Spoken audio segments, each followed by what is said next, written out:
Good morning, everyone. Today, our webinar is on embedded system and its application. These are our contents: introduction to embedded system, parts of embedded system peripherals, required skills, challenges in embedded system, and there are two projects. One is EVM using keypad and LCD, and the second project is smart home automation. After that, there is required skill set and career path. We will start with introduction to embedded system. So what exactly is embedded system? So what exactly is embedded system? Embedded system is actually a combination of hardware and software. For example, in earlier time, if we have to blink a LED, let's suppose we have to turn the LED on for a second and turn off for another second, we have to use timer like 555. There was a dedicated circuit for this, and if we want to change the delay, we have to change in hardware. But with advancement in embedded system, we can make the changes all by software itself. No need to change in hardware. So embedded system is combination of hardware software.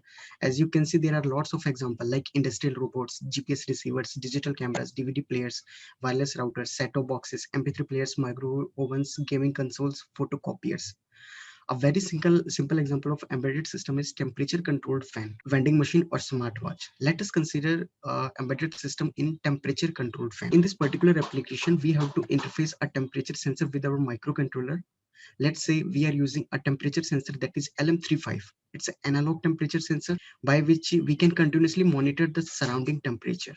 And we have put up the condition, let's say if the temperature goes beyond 50 degrees, my fan will be on, else it will be off. So that is a very simple application, that is temperature controlled fan. This application is also used in our laptops, PCs. As the processes increases temperatures, as the processes increases in laptop, PC, its temperature increases, and thereby the fan speed increases so as to lower the temperature. Let's move on to next slide. That is example from our daily life. Smartwatch, or we can simply say it's smart band. Typical example of smart band is like mi band 2 3.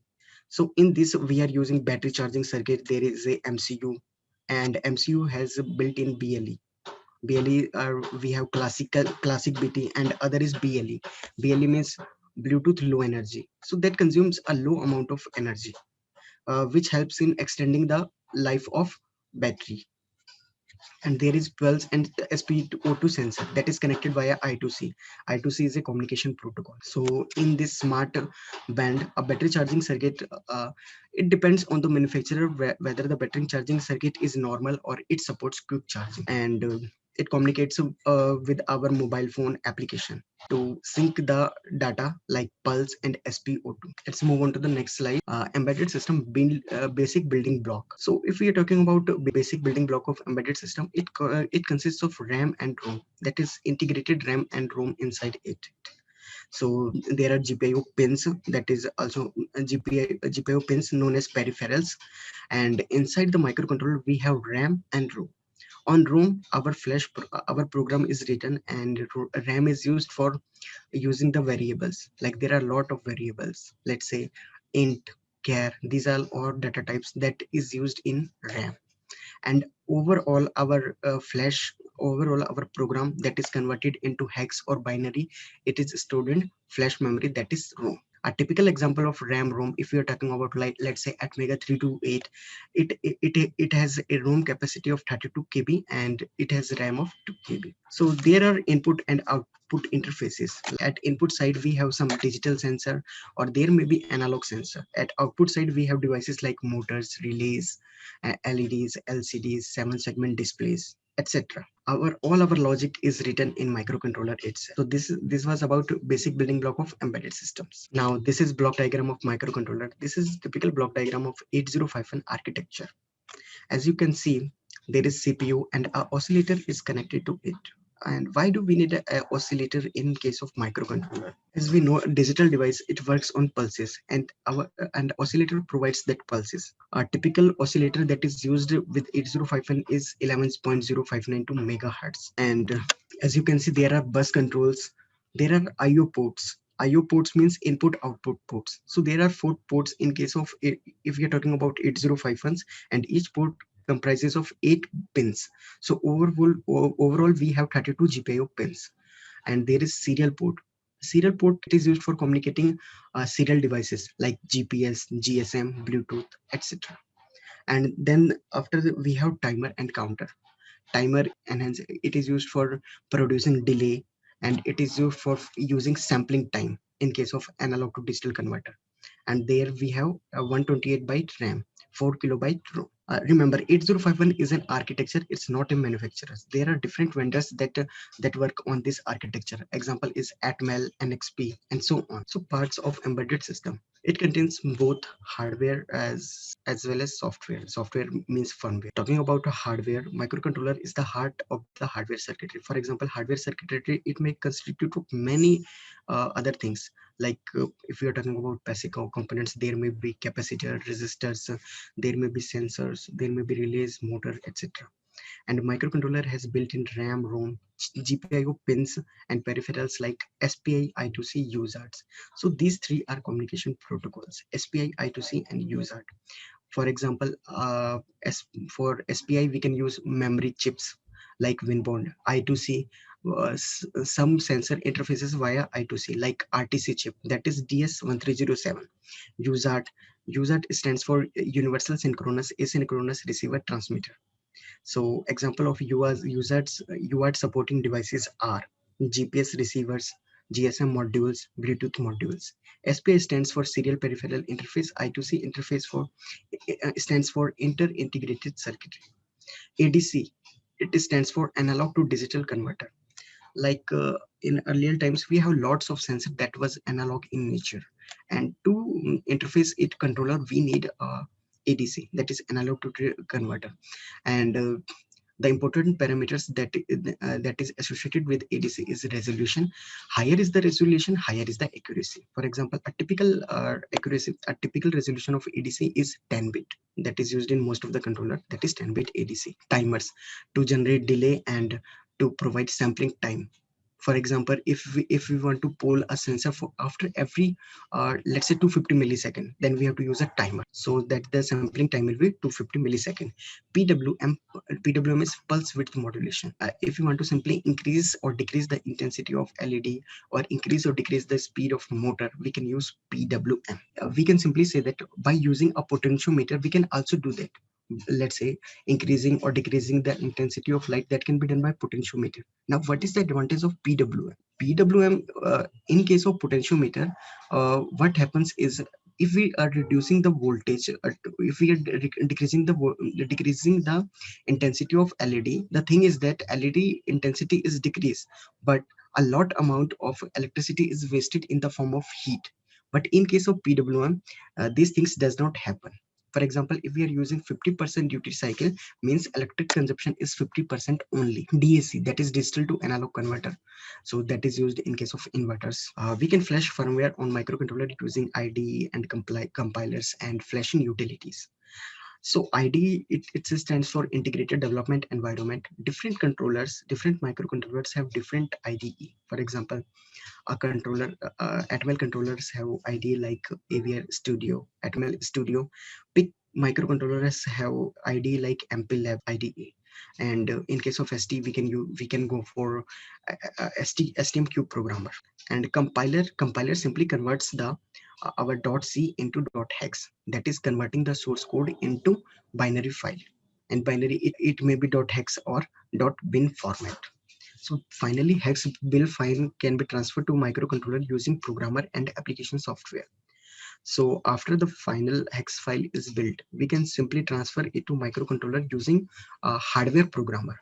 And there are application software, and it depends on the microcontroller that we are using. So embedded system peripherals.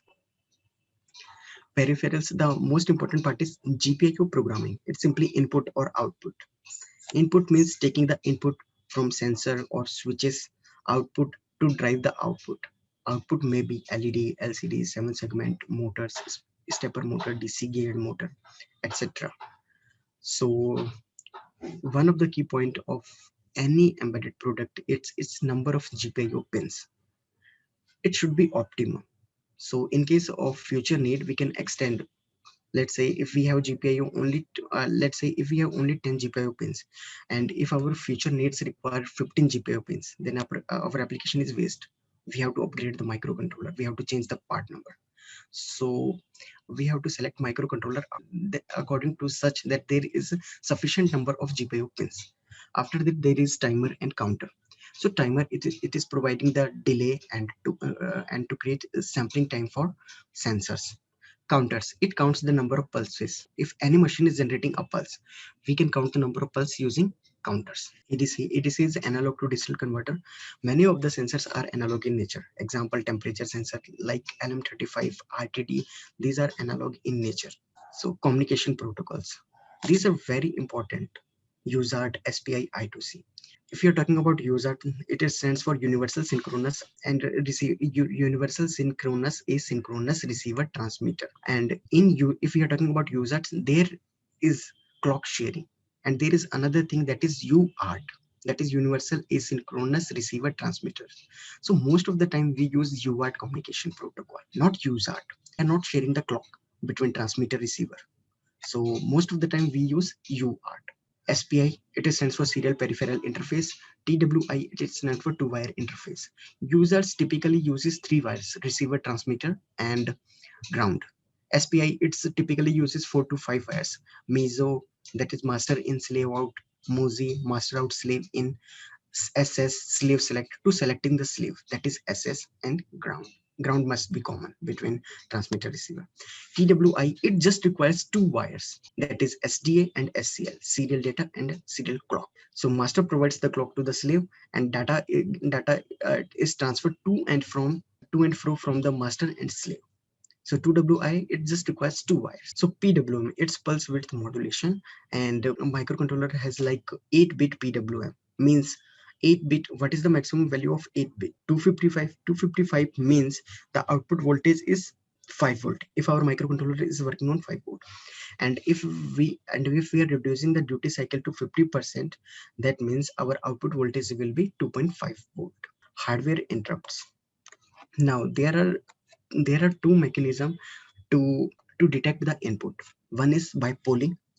So polling requires a lot of time, and it's simply wastage of instruction cycle if we are talking in context of embedded system. But interrupts means microcontroller will simply go to the ISR, interrupt service routine, as soon as it detects any change in input pin.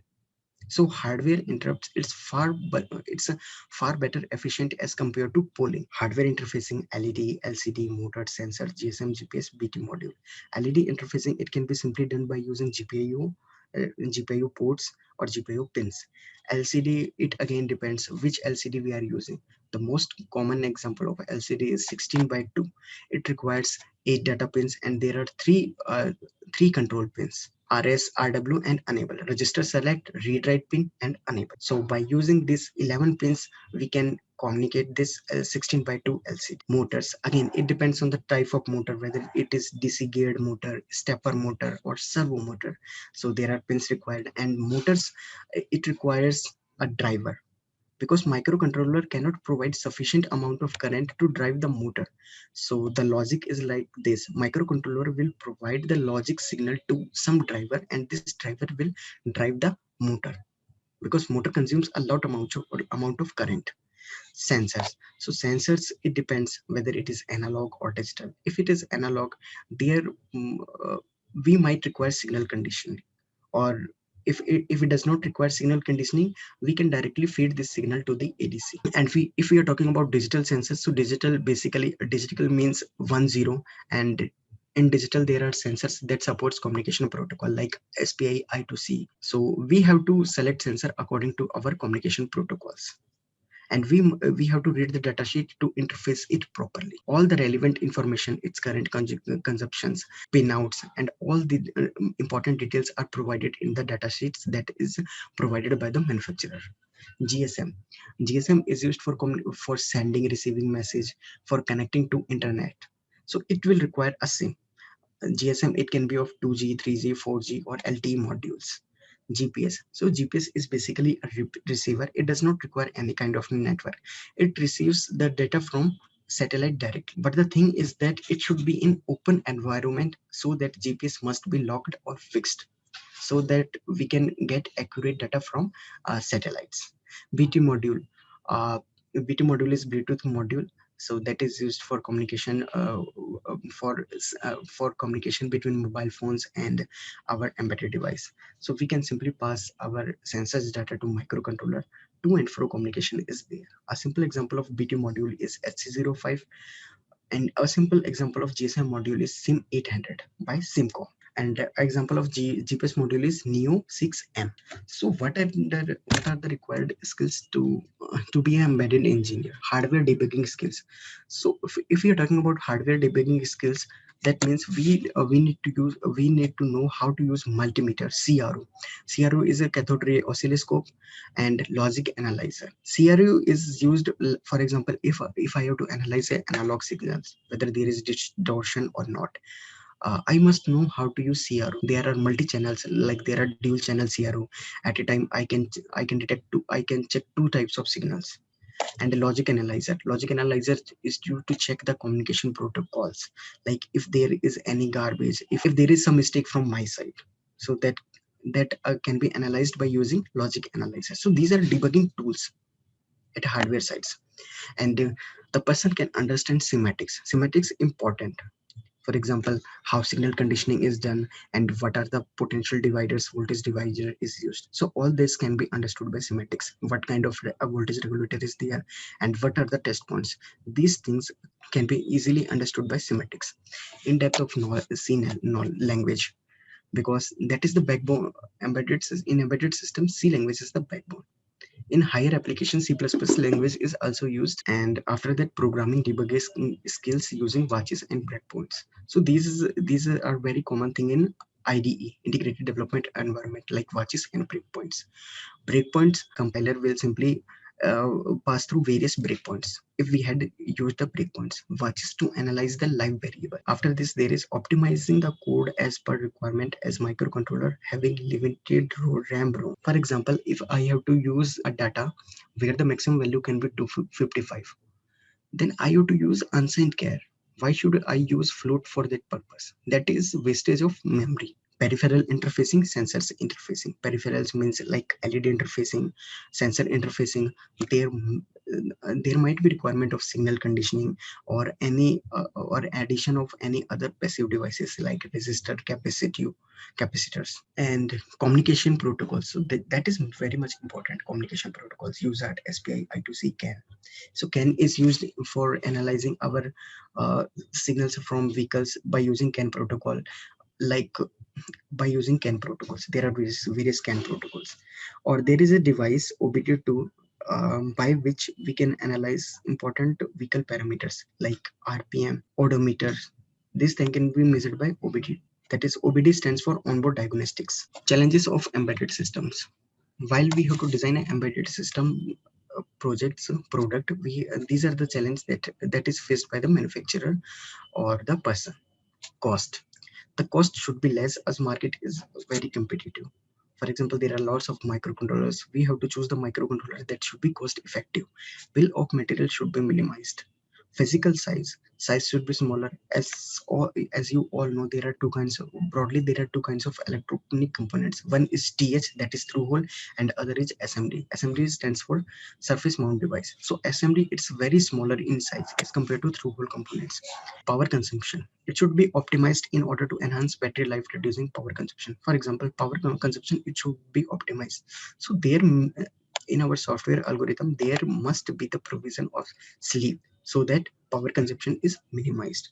If we are talking about the power consumption of our smart band, its standby life is 14 to 15 days. So that is more than enough. 14 to 15 days. So they have taken care of power consumptions. Availability of components in the market. The component should be readily available in the market. And if you're talking about code, it should be secure so that no other person can copy that uh, hex file or bin file. It should be robust. Robust means we had to pass through all the quality checks. It should not stuck at some point. Like it should not stuck in the while one, or it should not stuck in the infinite loop, and can be upgraded in near future as per requirement. There should be provision that we can easily upgrade it as per our future requirements. Okay, so this is our project EVM machine. EVM, it stands for electronic voting machines. This is a very simple application.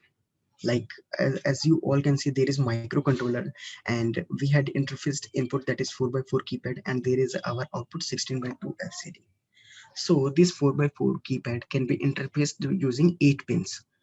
Since there are 4 rows and 4 columns, only 8 pins are required to interface this 4 by 4 keypad.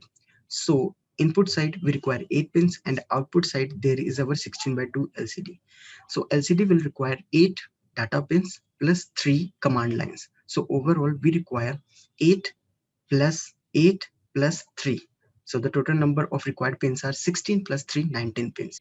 Remember, 16 by 2 LCD, it can be interfaced using 4-bit mode also. But 4-bit mode, that is for advanced. Uh, as you go through the datasheet, you can interface it via 4-bit mode.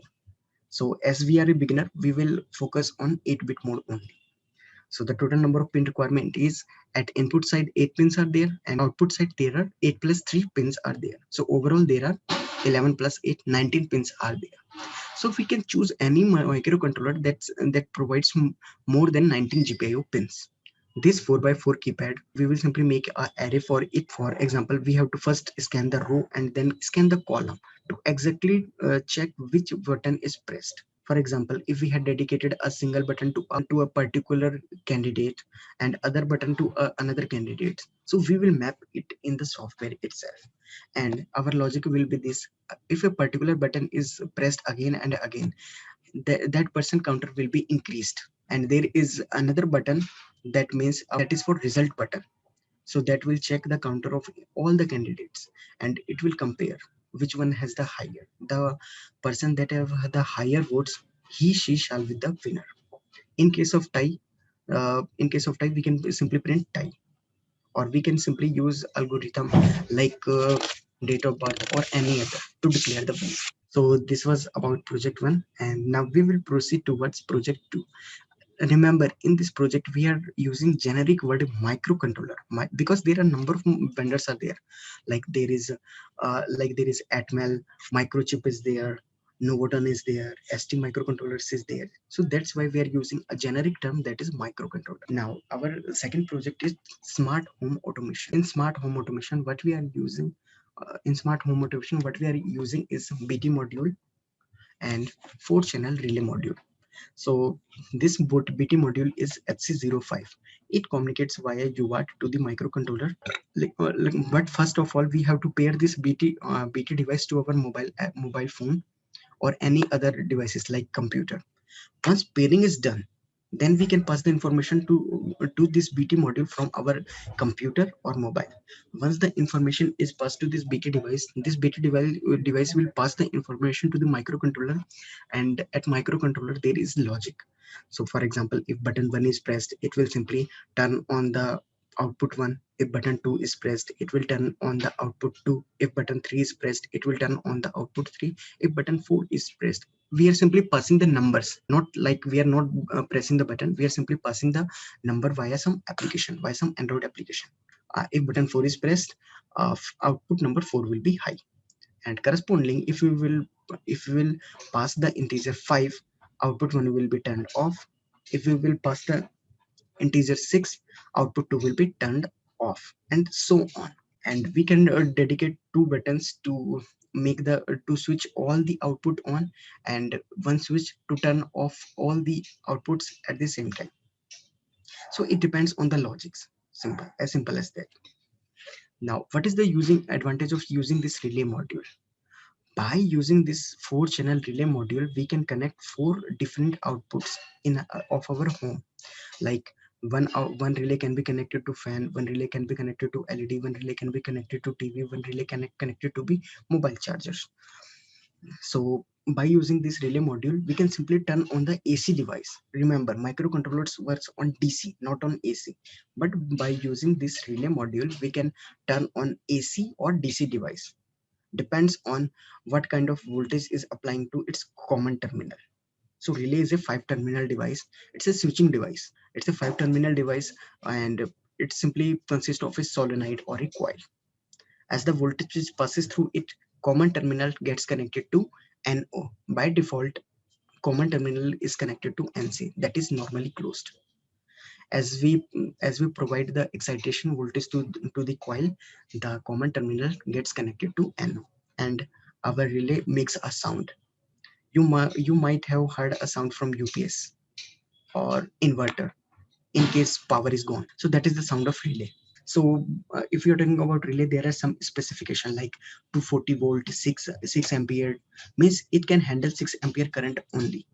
By using this relay, we can't use our air conditioning device, because it requires a lot amount of current. For that purpose, we will simply use a high rated relay, or simply a industrial grade relay, let's say 20 ampere relay or 30 ampere relay. So that depends, the choice of relay depends on our AC appliances. For our general home appliances uh, like fan, our mobile charger, TV, these kinds of relay are sufficient. It's more than enough. If we're talking about career paths, so there are lots of paths that the student can choose after doing this course.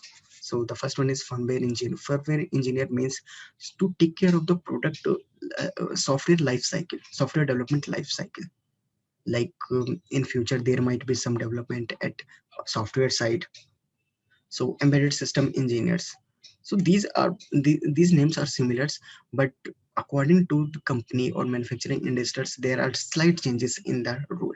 For example, the person might be assigned a senior junior profile, and if the person is associated with IoT development also, then there is career path embedded system and IoT engineer. In IoT, some knowledge of IoT communication protocols is also required. The basic knowledge of HTML, HTTP is required. How communication protocol between internet works, and what are the different types of communicator device for accessing the internet, like GSM module, Wi-Fi module. So these are the career paths available for the students. So these are the career paths if you're talking about software side. On hardware side, there are profiles like embedded hardware engineers or PCB designer.